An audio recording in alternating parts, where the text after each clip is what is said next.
Esse presidente foi Deus que colocou. Hoje tive orgulho do discurso do presidente Lula na ONU.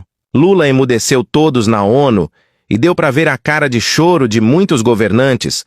Lula disse que FMI só serve a afundar os países em dívidas e citou a Argentina. E disse que a ONU não tem forças políticas nenhuma.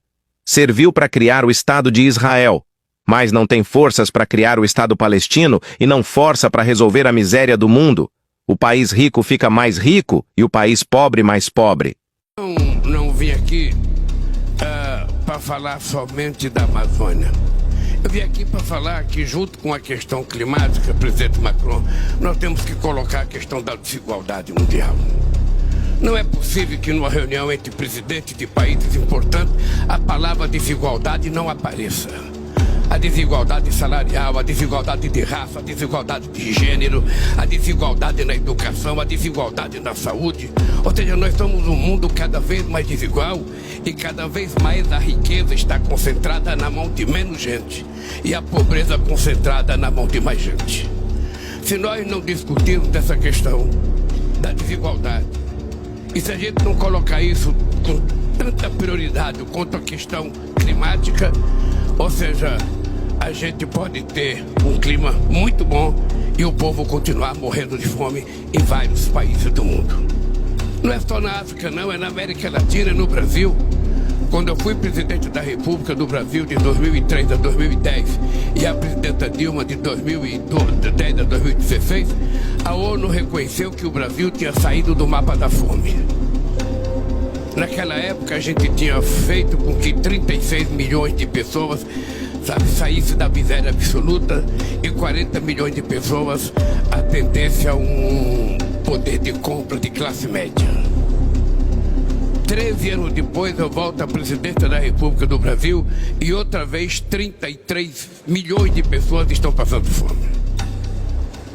Quando deixamos a presidência, o Brasil era a 6ª economia do mundo. Hoje o Brasil é a 12ª economia do mundo. Ou seja, o país andou para trás, como muitos outros países andam para trás. Depende do governo que é eleito, depende do governo que tem a preocupação com a questão social. E nós daqui precisamos ter claro o seguinte: aquilo que foi criado depois da Segunda Guerra Mundial, as instituições de Bretton Woods não funcionam mais e não atendem mais às aspirações e nem os interesses da sociedade. Vamos ter claro que o Banco Mundial deixa muito a desejar naquilo que o mundo aspira do Banco Mundial. Vamos deixar claro que o FMI deixa muito a desejar naquilo que as pessoas esperam do FMI.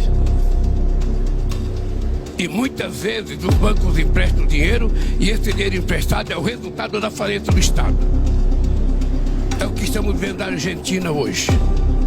A Argentina, da forma mais irresponsável do mundo, o FMI emprestou 40 bilhões de dólares, 44 bilhões de dólares para um senhor que era presidente. Não se sabe o que ele fez com o dinheiro e a Argentina hoje está passando uma situação econômica muito difícil, porque não tem dólar nem para pagar o FMI. Então é importante que a gente tenha noção de que a gente não pode continuar com as instituições funcionando de forma equivocada. Mesmo o Conselho Nacional de Segurança da ONU, os membros permanentes não representam mais a realidade política de 2023.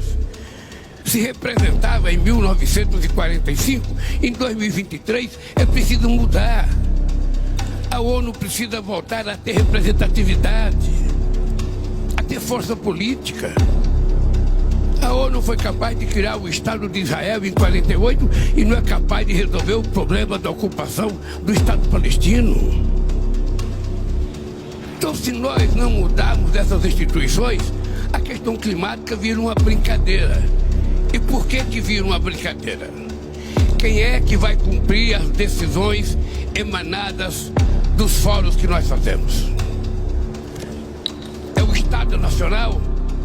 Vamos ser francos, quem é que cumpriu o protocolo de Kyoto? Quem é que cumpriu as decisões da COP15 em Copenhague? Quem é que cumpriu o Acordo de Paris? Ou seja, aí não se cumpre porque não tem uma governança mundial com força para decidir as coisas e a gente cumprir. de uma COP e voltar para aprovar as coisas dentro do nosso Estado Nacional, nós não iremos aprovar. Então é preciso ter clareza que se a gente não mudar as instituições, o mundo vai continuar o mesmo. Quem é rico vai continuar rico, quem é pobre vai continuar pobre. É assim. E eu falo isso com pesar, porque eu tenho uma experiência riquíssima de como é fácil a gente governar para os pobres. Como é que nós vamos resolver esse problema da desigualdade se a gente não discuta a desigualdade? Eu sou daqueles, Macron, que aprendi que muitas vezes a classe política do mundo só valoriza o pobre em época de eleição. Em época de eleição, o pobre é o patrimônio mais importante de um país. Depois das eleições, o pobre é esquecido e a vida segue.